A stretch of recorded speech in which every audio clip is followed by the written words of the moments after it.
Oh dear, what can the matter be, dear, dear, what can the matter be? Oh dear, what can the matter be? Women are wanting to vote. June 4th, 1900. After 30 years of leading the Oregon Suffrage Association, Abigail Scott Duniway brought the issue of women's suffrage to the state legislature for a second time. With a campaign of consummate dignity, she earned the endorsement of the Red Cross, the Oregon State Grange, the Grand Army of the Republic, many leading men of the state, and a multitude of newspapers. Did Oregon's women gain the vote? No. And why? Because my brother, the editor of the state's most powerful newspaper, has made it his life's cause to demolish my proposed amendment. He couldn't tolerate a bossy older sister. I admit I may be bossy, but confidentially, he's a conniving brute.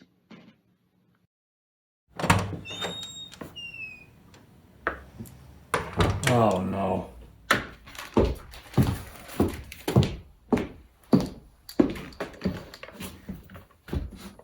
What? No champagne? Aren't you celebrating your grand triumph over half of the population of Oregon? Well, I could send for some if you'd drink it with me. Harv, don't be an ass. I have nothing to celebrate due to your opposition. We would have won the vote years ago if not for your nefarious conduct. Why do you hate me so? I don't hate you. I'm fond of you sometimes, but I can't agree with you. Are you planning to ruin the rest of my life? I'm not ruining anything. You call me an ugly, uneducated shrew. Not ugly. It's implied. And you label me uneducated because you think women are too stupid to vote. Not necessarily. Not all of them. You're afraid the female masses might interfere with your plans. Oh, they might. Well, you can't be sure of that. They might actually vote the way you want. You know, you give me such a headache. And you give me dyspepsia. Why do you have to burst in here and fight with me? Why don't you fight with your husband like a normal woman? Because my husband is smart enough to agree with me. Henpecked. Ben chooses to support my cause. He's my dear partner. We're a team. Have you ever tried that with your wife? Frankly. No, because you think she's not smart enough to discuss serious topics. Maybe not. But she's smart enough to support my ideas. She agrees with me that the women don't need to vote. Hell, she doesn't even want to vote. She'd have to line up in the pouring rain, being jostled by drunken men making lewd remarks. No proper lady wants that. She says what you want to hear. She knows it's a lost cause to stand up to you. And she's right. She doesn't have the skills to debate me. Because you're a bully. Oh. And she is smarter than you imagine. How can she possibly consider me a bully?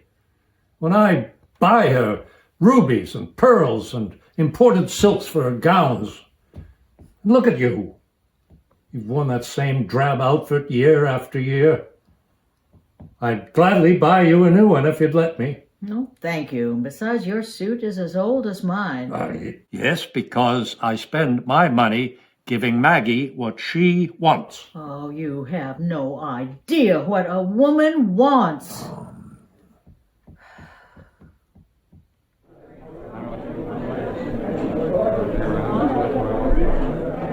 And to conclude, I ask you again, what does a woman want? Gentlemen, your wives, mothers, sisters, daughters, maybe even your 5-year-old granddaughters can tell you, if you will kindly just listen to them, without reprimanding or mocking them. Ladies, don't be afraid to tell your husbands what you want. Many of them will never figure it out on their own. My friends, as you know very well, I am a suffragist. So I've heard all the jokes about hatchet-faced, insufferable suffragists. But I'm a woman who loves human beings, male and female. I dearly love my husband, who, I might add, is a suffragist. And I love my 5 suffragist sons. In order to gain the vote for women, I have to convince a majority of men in Oregon. Yes, that means you, to become suffragists as well. Truly, gentlemen, suffragist is not a dirty word. Oregon is surrounded by prosperous states in which women have the vote. Why must we be so backward when the other Western states are racing toward a glorious future? When I was a girl, my family came here over the Oregon Trail seeking a better life. It was a tragic ordeal. My mother and baby brother died of cholera, and we made their graves in the wilderness. My mother wanted a better life for her daughters, and I am obliged, in her memory, to do my utmost to give the women of Oregon that life of equal opportunity and equal rights.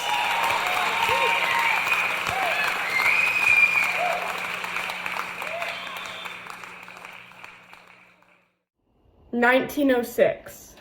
Another election, another proposed amendment, and another failure.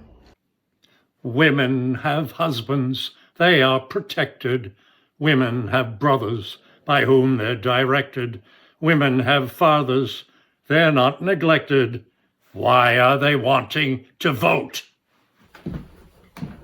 Harv, clearly you still oppose me, but you're not as vicious as usual. I haven't changed my mind, but I'm just too damn tired of this endless contention.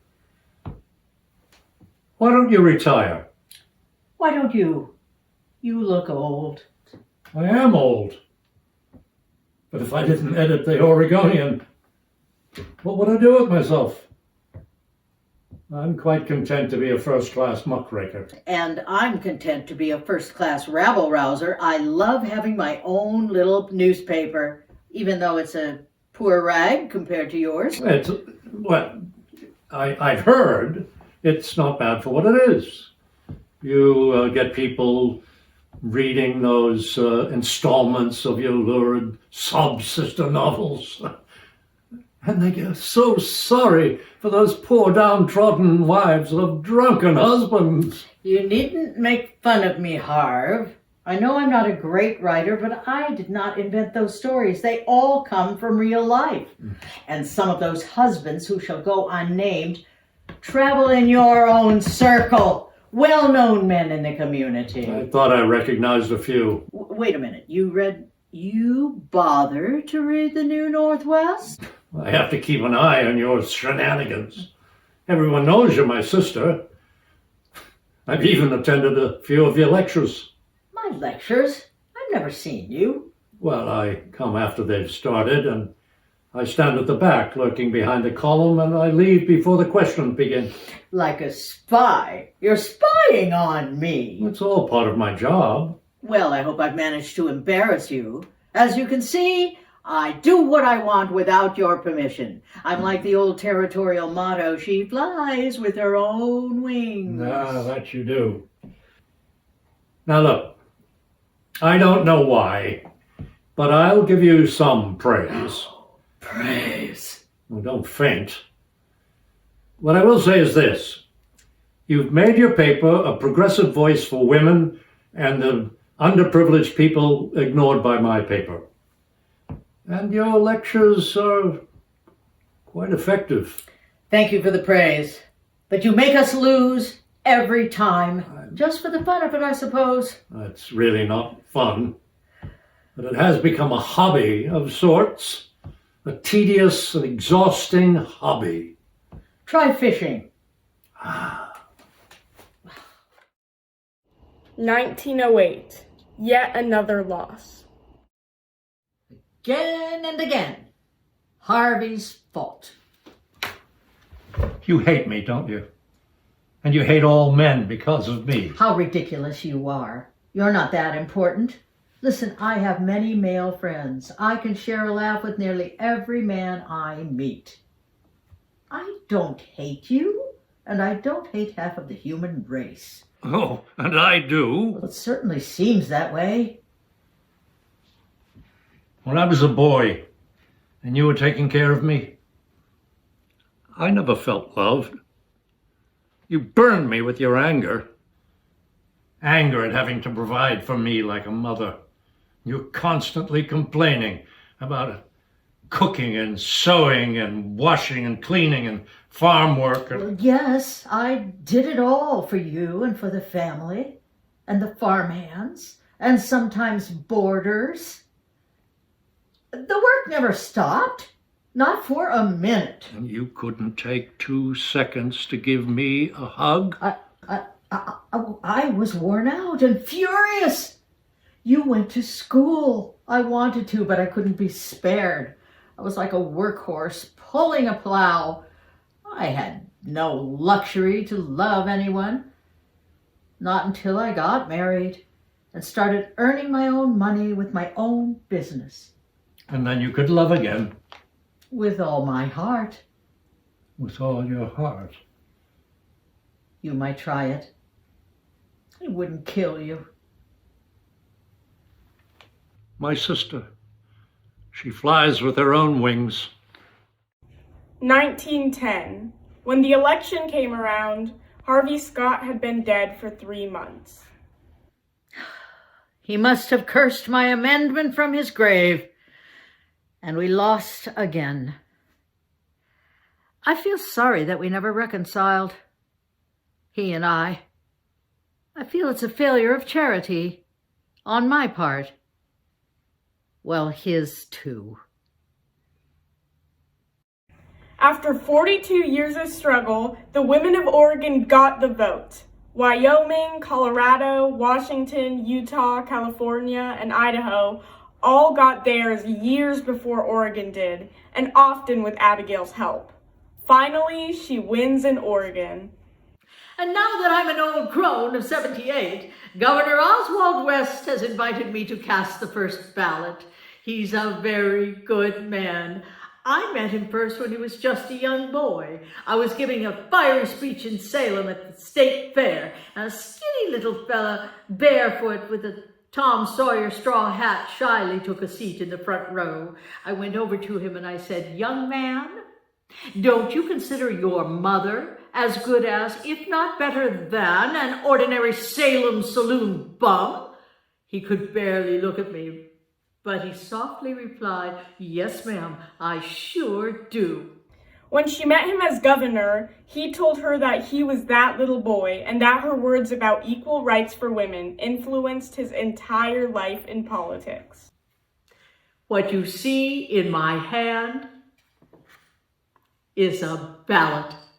Hers would be the first ballot in Oregon signed by a woman. It would take decades longer for Native women, Black women, and all women of color to secure the same right, but Abigail Scott Duniway opened the door. Thank you.